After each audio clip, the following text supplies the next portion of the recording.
not be using notes today. Ready?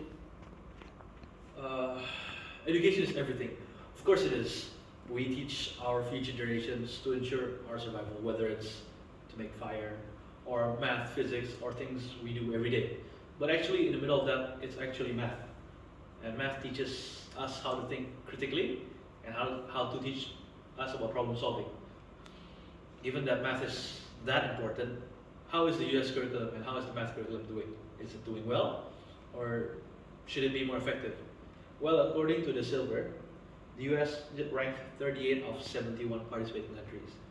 That's not bad, but it's below average. And the reason for that could be many, such as how students intellectual or how the quality of teachers. But the most important thing is actually how the information is passed on from the teacher to the students.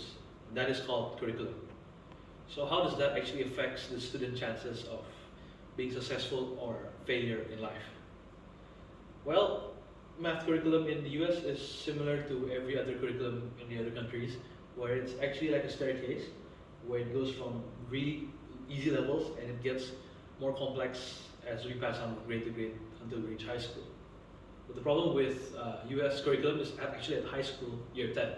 It's where actually the students are given a choice between calculus, algebra, and given they're able to do both, then statistics. They get to choose one of the three, which is kind of funny, right? In other curriculums, for example, Cambridge, they teach calculus and algebra since grade 8, and statistics since high school or year 10. This is the reason why US students tend to fall behind in math compared to other curriculums. Not only that, it actually shows that other students start critical thinking at a far earlier age. According to Matthew Lynch, the math literacy level of students tend to drop, but in US, it drops like by a lot. For example, here's the middle line, and as problems gets more complex, students tend to have a drop. But the US students, more than half of them actually stays below what people usually do. And according to the National Assessment of Education Progress in 2019, it's not just because of this. Another reason is actually on how math is being tracked from middle school and high school, and it's based on actually how well the student does in that field. For example, a student who does really well, they might have a different track from students who lag behind. Hence, this causes people to study different things on different levels. Take example for Singapore, the leading country in math education. They teach every student what they have to understand before moving to the next topic. While here in the US, this happens, and it's actually very expensive and faulty, according to Stephen Heyman.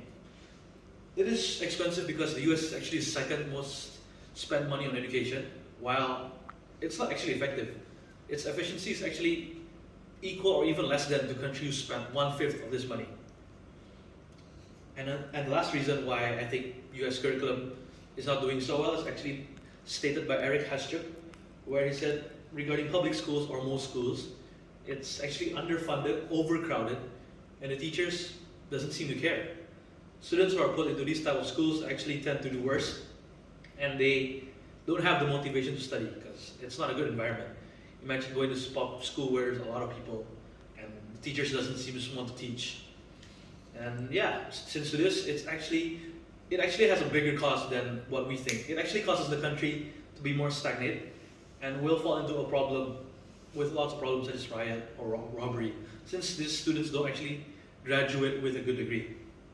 So what does this mean for us? Well, for us, the government is trying to solve this problem by spending lots and lots of money, but there are actually politics inside, and hence this is like the biggest blockade on why the government is not able to find a solution. We should remove politics and put more urge of urgency so that future generations has the same number of curriculum, has the same skill curriculum so that they can compete with other countries, become smart, and cause the country to grow in a much positive way. So in conclusion, the reason why US curriculum is falling behind is due to inadequate students and underqualified teachers due to the curriculum. The curriculum should be reformed, and when this curriculum actually is reformed, it ensures future generations that we're smart enough to fight with other countries. We're not like behind. It's not just about math. It's actually about the critical thinking and problem solving, where it actually helps us US students to actually work well. So will you let the indecisiveness of today be a stumbling block for our nation tomorrow? We'll have to see.